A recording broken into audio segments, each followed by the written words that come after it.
Welcome to the AskARoofer Podcast, where all your roofing questions find their answers. Your hosts, Megan Ellsworth and Lauren White, peel back the layers of the roofing world to reveal the knowledge, tips, and FAQs you've been curious about. From shingles to skylights, metal to asphalt, we're here to demystify the system above your head. So get ready to ask, learn, and explore the fascinating world of roofing, one question at a time, on the AskARoofer Podcast. Hello, everyone. This is Lauren White with the AskARoofer Podcast, and we are joined today by one of our dear friends, John Kenney, to talk about all things HVAC and roofing. John, so good to see you. You too. Great to be back. Always enjoy having a discussion of the topics that we have for Ask a Roofer. I know. We love having you on the podcast. You're like one of our go-to experts. So yeah, like I said, we're going to be talking about HVAC systems and roofing and kind of what you all should know. So I'm excited to dive in and learn more from John. So John, why don't I have you just start by introducing yourself and what you do? Sure. I'm John Kenney with Cotney Consulting Group. I'm CEO. Basically, what I do now is work with roofing contractors and also work with the Roofers Coffee Shop and Ask a Roofer to help get proper information out to people who need to know. And I do trainings in different aspects in the industry. I was a contractor for 45 years. So that's where my experience comes from. So I always like to look at it as probably not many things that I haven't seen because as we all know in contracting, we've made a lot of mistakes to get to that expert or so-called expert level. Yeah, definitely. Well, let's just start with a basic definition of HVAC. What is that? Well, HVAC, we look at it a lot more in depth than we need to. It's air conditioning, right? That's the whole purpose of the system. And people think it's a cooling. It's actually not. The whole purpose of air conditioning or an HVAC system is to condition your air, which is to remove the humidity. That is really the goal of it. That's how it works. And the air gets cooler because it's removing the humidity out of it. And that's why a lot of times, if you have a really good system, your temperature can be set at a higher rate, up say in the higher 70s, and you still feel very cool with the air circulating because the humidity level is very low. It's kind of like anybody ever gone to, and I know on our side they have a convention, and you walk in or any large store when they first kick a units on, ready for the train. It feels like just muggy and you're still hot, and then all of a sudden, an hour or so into it, you're feeling really chilly again, and that's Right. because the air is starting to become conditioned. So Yeah. that's really all it is in a nutshell. Okay. Cool. And so what's the connection then between a roof and HVAC, and maybe what's a common way a roof can affect HVAC performance? Wow, that is a fantastic question. They're they actually affect each other, and more so than Okay. most people realize, and it's been a hindrance in both industries when they don't collaborate, which I know we're gonna get to later on. But bottom line, where does it really affect, right? Your roof, you have what happens when you have a whole system when you're looking at envelope protection of a building, right, or a home. You're looking at water intrusion, which is basically a leak. You're looking at moisture and heat transfer, and you're looking at condensation problems. All those actually tie in together. Now the question is, when one of those areas pops up, they can look very much like another one. So you can have an HVAC problem that can look like a roof leak, and you can have a roof leak that looks like an HVAC problem, especially when it comes to condensation and so on. So that's why it's so important to really, you got to have some expertise involved when you're doing this. So they affect each other in a lot of different ways. Okay. Good to know. And I know attic ventilation is super important for, the roof and attic just performance and overall health. But why does it matter for both roofing and HVAC efficiency? So there's two types of attics we could talk about in this question. There's a closed system, which basically means your attic is going to be part of your conditioned space, which absolutely can happen. And then there's an open attic, which you're going to be more dependent upon ventilation in that. So let's start with insulation. I know we're talking a little bit about that, but when we talk about having R value, which is really just the transfer of how fast heat transfers through a system, that's really what R value is. So the higher an R value number, for example, A lot of times we hear in roofing and residential R30. R30 means that the heat is going to transfer more slowly than say if it was R15. It's going to go through faster. So when it goes through faster, that allows the heat to transfer in closer to its original temperature as it's coming through. So bottom line is if you have an open attic, R value is extremely important up at the roof level point because you want to control the amount of heat getting in at that point. If you have if you have a closed attic, I mean, you want to stop the heat from getting in there because that's part of your conditioned space. If you have an open attic without any air conditioning in it, like most homes do, then that's important to stop that heat flow from the ceiling level down because you want to stop any transfer from getting into the house in the conditioned space. So putting it together, just think about this. Wherever your conditioned space is, that's the most important part above that where your R value is. So if we have the open like space where the condition is below and the attic is not conditioned at all, it is so important to have airflow, which is called ventilation. So without proper ventilation, you're going to have a buildup of heat, which can do damage in many ways. It puts strain on your air conditioning unit, and very possibly you're going to end up with a major condensation problem showing up inside your house. It may look like a roof leak because there's nowhere for the moisture to go. So you want to have air flowing through an open space like that to do a few things, to cool it, to move it, and to help get the air moisture so it's not sitting and allowed to condensate, which basically means it's sitting in one place and you get water droplets. So that's really what's important. So if you had a closed space where it was air conditioned, you can't ventilate it because you're going to be ventilating air conditioning. So that's Right. that's really kind of in a nutshell the importance of ventilation. It's a good distinction between the two to know the difference of the two types of ventilation up there. Yeah, because Um, it's confusing. If you don't know, you don't know. right. Right. Yeah. And I'm sure a lot of people didn't know until now. And so that kind of ties into our next question about insulation of how does roofing insulation, or maybe the lack of it, if some people don't have enough, impact heating and cooling costs year round? So let's start with summer. We're into the summer months now, so we'll talk about summer. If you don't have the proper amount of R value, in your roofing system to slow down the amount of heat transfer, your air conditioning is going to be working overtime, and it's going to actually you're not going to be able to condition your air, which is going to cause your inside temperature to rise and have more humidity in it at the same time, which is kind of a double sword because it's going to be warmer and it's going to be wet and it's going to be more like being outside than inside. And in the Yeah. wintertime, if you don't have enough R value, what's going to happen there when your air conditioner is turned over into a heating system or a separate heating system you have? Your heating costs are going to go through the roof because all your heat is going to escape out. Heat rises. So all your heat's going to escape out through the top of your roof without the proper R value to hold it in, slow down the transfer. So you have the heating costs, cooling costs exceed, and you're probably going to shorten the life of your HVAC or your air conditioning system because it's working harder. I will give you a great personal example. I live in Florida. So we're probably one of the hottest places, at least in North America, Yeah. almost year round, it seems anymore. So a couple of years ago, I put a new roof onto my home and I went and added insulation to it because my house was never getting to where I want it to be in the summertime. We don't have to worry too much about winter because we don't get very cold here. So in the summertime, by just adding the proper amount of R value when I did the re-roof on my home, I was able to drop the air conditioning temperature in my house by 6 degrees. Wow.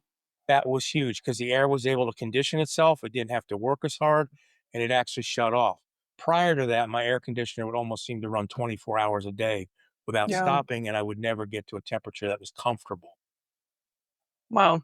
That's amazing. Makes a difference.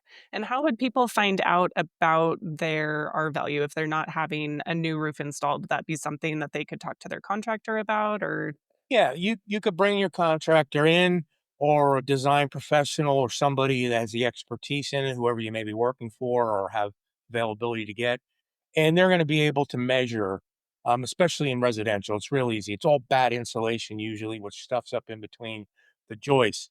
So you're going to find a couple things depending on the size of the joist in your house is going to limit you to the size of the R value that gets put in between there. So there's some other ways that they can add insulation value in there, but they're going to be able to tell you the R value real easy by looking at what you have and then also having the measurement of the R value of the product that you happen to have in your house. That's another quick tip. Let's talk about why we're on R value. Is a lot of times when do-it-yourselfers do it, they pack everything so tight up in there that there's no airflow. If you Mm, take, say, R30 insulation, but your joists are only capable of, say, R20 to fit in there properly, and you scrunch it up in there, you're actually doing more damage than good because the insulation is meant to breathe in order to get the full R value out of it. right. That makes sense. Yeah.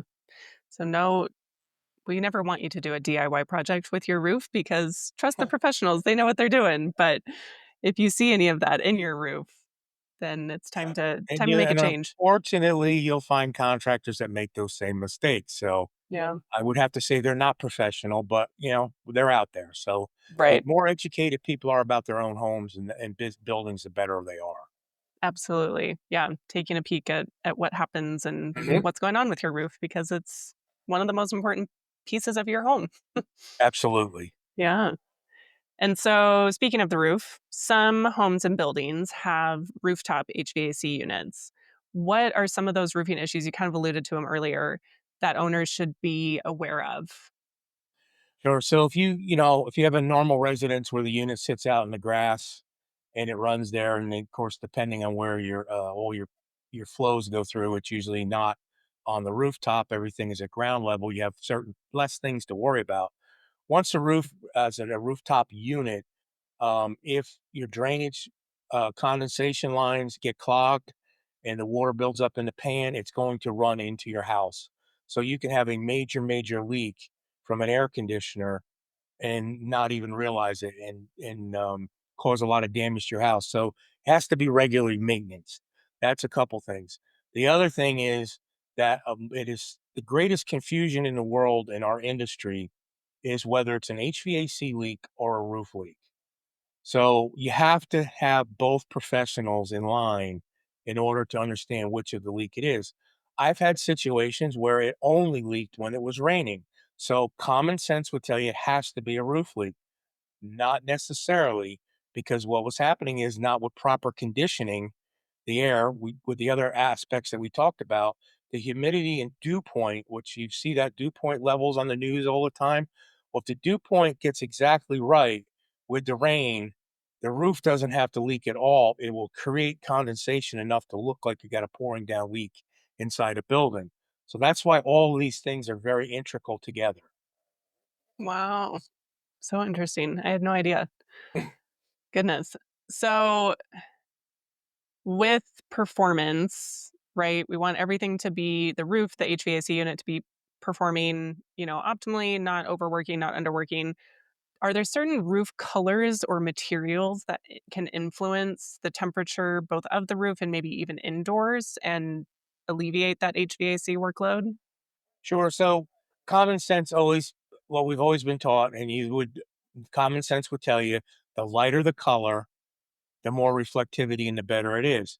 So there is a caveat to that. So technology has gotten it. So the reason why I want to bring this up, because I don't want everybody to think that they got to go get a white roof. 30, 40 years ago, you got white shingles on a house or you got a lighter color because the dark would just not work very well in an area that was hot. They use them more up north because of snow meltage. But today, with the technology and the granules and the reflectivity that goes into it, there's two things you want to look for when you're getting a new roof. One is the solar reflectivity level, Yeah. and also what the actual Energy Star rating is. All right, so you want to look at those and make sure you've got the highest possible reflectivity and the highest possible Energy Star. Why is that important? Because that's going to directly lead to how much energy is going to be taken in for an HVAC or an air conditioning system to run in your house. So you can get a darker color today, especially on standing seam metal roofs that are out there that has the same reflectivity process policies as a light color. So that's why I'm saying it's so important to get that information from whoever you're talking to and compare.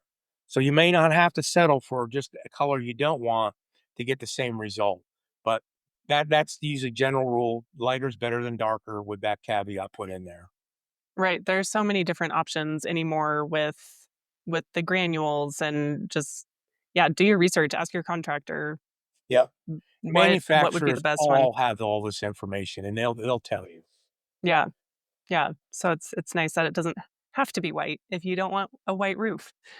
I actually have dark green on my house and it has the same Oh, reflectivity as white. So there you go. Yeah. So you can have whatever color, most color that you want. And speaking of different ways that you can kind of help HVAC system perform and roofing systems, investing in attic fans or ridge vents, can that impact the lifespan of an HVAC unit and even the roof itself?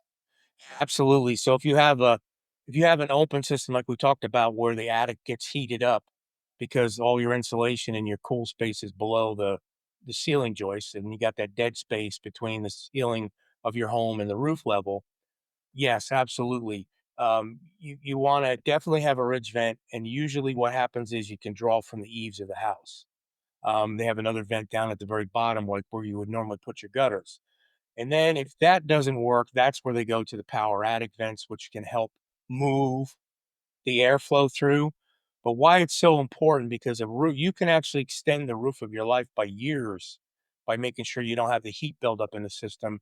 And for sure, you're going to extend the life of your HVA system by not working as hard because it's constantly having that heat coming down. Roof temperatures regardless. And it depends on what part of the country that you're in for sure.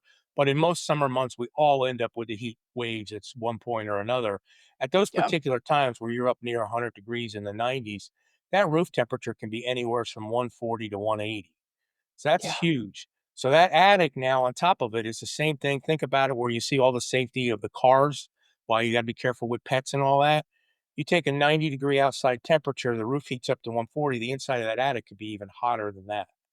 So that's Right. why it's so important to have proper ventilation. And that's a hard thing. That really requires a professional to figure that out. And when I know we've had some questions on the Ask a Roofer on that subject, and that's Yeah. why there's all kinds of options that can be done. And it depends on the actual construction of your home and the type of insulation. So, for example, if I did have attic insulation up in my joist and I had a vent, you'd have to put a baffle, which kind of looks like a styrofoam on an angle that keeps it down from the deck so you can draw airflow up. That's still a good thing to do when they're doing it. So, there's a lot of different ways that you can go ahead and do, but yes, highly recommend it. Yeah. Well, and a roof is so expensive as our HVAC units. So the more that you can help extend the life of both of those, the happier you're going to be in the long run too. Spending a little bit more money up front maybe to not have to replace your roof as quickly Yep. because it's healthy. And another thing is the home, residential, especially to consider is your insurance coverage. Insurances are getting harder and harder across the country and paying out on roof systems that are over 10 years old. So the thing is, if you can prove that you've got a good roof system and it's been maintained and it's meant to last 25 years, they're out there today. Systems have different ratings. If everything's done correctly and the roof looks new when they come out, you're going to be a lot better off on your premiums. Yeah. Yeah. It's a good point to make too. So now that we've talked about kind of all the components surrounding roofing and HVAC, let's talk about contractors coordinating on projects. So why is it important for HVAC techs and roofers to come together and coordinate on these projects? And maybe like what does a successful collaboration look like? So what happens, I'm going to give you a real life experience that I went through multiple times. Get an owner calls up, we have a roof leak. Okay. Get the information. When does it leak? You start to get some information and you say, is it near one of your air conditioning units? Well, yeah, maybe, or maybe not, whatever they give you information. If I would send a tech out there and my tech would look at it and say, hey, it's an HVAC leak. Now, most roofers will say that's an HVAC leak, contract your HVAC contractor. Then what happens if the roofer's not involved? The HVAC contractor will come out and they're going to do their investigation and they may say, it's not a leak in our unit, you have a roof leak. So now you have an aggravated client, which you would be if you were the client, and you haven't gotten anywhere. So one of the things that I found to be most efficient was to coordinate with the owner to have the HVAC tech and the roofing tech on site at the same time. A lot of times, your roofer will do the initial investigation, but if we feel it may be an HVAC problem, we want to have our technician there with the HVAC tech to get it so it's resolved at at the next visit. Yeah, that makes sense. But rather than finger pointing, Because the other thing that's they going to said, happen is the owner or the resident, the homeowner, the building owner, they're going to continue to have a leak. It's right. going to leak continuously every time it rains until this is resolved. And I've seen situations where it's gone on for months and no one wants to. I know in my own home, I don't want to leak for 5 minutes, much less a month. Right. Yeah. No kidding. Exactly. So how can a homeowner tell if maybe their roof is contributing to an HVAC inefficiency or kind of vice versa? What are some of the signs that they can watch for? Well, if you it's hard for a non-trained person, and it's even hard sometimes for a trained person to distinguish the two without getting up and actually getting up in there and doing an investigation. I mean, so if we were coming out and we have a rooftop unit, one thing we're going to do is look for the roof. Is there any damage? So a lot of times when rooftop units get serviced, there usually is a hole put in the roof by the people who service the units. Not saying it's intentional, but it happens. You take the service door off, you set it down, it punctures the roof. So we'd look for that. If we don't find anything like that, then what we honestly we could do as a roofer, we're going to take the service door off ourselves and find out what it looks like inside the pan. Is the pan rusted out, which happens usually after about 10 years with a Mm. rooftop unit. Now, if I have no rain that's happening and I've got a leak, then I'm probably going to look for the condensation issue and probably HVAC first, that we talked about. So I can't, I really can't give anybody a hard, fast rule on this because it's not, this is one of the most difficult things in the industry is to distinguish which one it is. Yeah, And the only way to do that is actually do a full investigation on where the problem is. right. So what would some of the signs be that maybe there was an issue that a homeowner could be like, "Hey, it's time to call in my contractor and my HVAC person to figure out Yeah, I what's mean, going you're gonna on." look up at your ceiling and you find a brown spot. Usually when it's leaking and when it's a fresh leak, it's going to be a grayish color. That's Mm, your wet. When it's already dried out and it's dark brown, that's either an older leak or a leak that's happened somewhere prior. So if I mm, found an old, especially happens, right? We don't go in every room every single time. I right. found a leak before I put my new roof on in a closet that we very rarely went into, and it was dark brown. So I'm like, wow, did this happen before I bought the house? Did this happen during it? So the next time it rained, I went in and guess what? It turned a gray color. I knew it was a current leak. So those Mm, kind of tips can help you. Look for, make sure you got to get the proper maintenance on your HVAC unit. Is I recommend yearly maintenance on roofing as well, but yeah. HVAC, you've got to get a contract so they're cleaning it, getting condensation taken care of, all those things, and make sure it doesn't leak. Wherever your PVC tube drains water, you want to be able to do, if it's running properly, that water should be flowing out of there. If Mm, the water's not flowing out of there, that usually means that it's backing up somewhere, unless it's a non-humid day, of course. Once it's completely conditioned, it won't. But when it's working in the summer, it's going to be running water. That's a good sign of a problem that you may be backing water into the house. So a lot of yeah. times the unit may be on the ground, but they actually have the unit that does all the work up in the attic, and Mm, that's moving the air conditioning around, and that's actually where the condensation line is. And a lot of times they okay. even hang units in the ceiling, especially in apartments and condominiums where the air Mm, conditioner's hung up in there as well. But when that drainage pipe that's run out to a drainage system clogs, there's only one place for that water to go, and unfortunately, that's in your house. wow. Yeah. Don't want that. So for home and building owners listening out there, what are some of your top recommendations? I know you've already given a lot, but top recommendations if they're thinking about upgrading either their roof or HVAC system to work together and have a long, healthy life for both the roof and HVAC unit. And so if I got a roof and everything looks good and I don't need a new roof, but I want to just upgrade my HVAC system, I still would want to do some investigation and make sure I have the proper R value underneath. Because if I don't have the proper R value, it doesn't matter how big the unit is. And unfortunately, sometimes you'll get salespeople that tell you, "Oh, you just need to go to the next biggest tonnage and you'll be fine." No, I'm telling you, it doesn't matter how big a unit is if you're getting too much heat flow back into the house because it'll never condition your air properly. So you want to check on that. If you got to get a new roof at the same time, then that's a great time to bring in both contractors that you're going to deal with, design professional, whoever you trust. If you have a professional HVAC contractor, air conditioning, and a professional roofer, bring them together. Hey, we're putting this new roof on. Here's our reflectivity. Here's the R value. What system are you recommending? How do they all work together? And that's the time to figure those things out before you spend the money and move forward. Yeah, absolutely. More information you have, the better too. Yeah, absolutely. Yeah. Well, that's it. We did it. All right. Well, as always, thank you, John, for all of your wisdom and information. I know I learned quite a bit on this episode, way more about HVAC than I ever knew was possible. Yeah. So thank you again. You can find John Kenney and the Cotney Consulting Group directories on AskARoofer.com.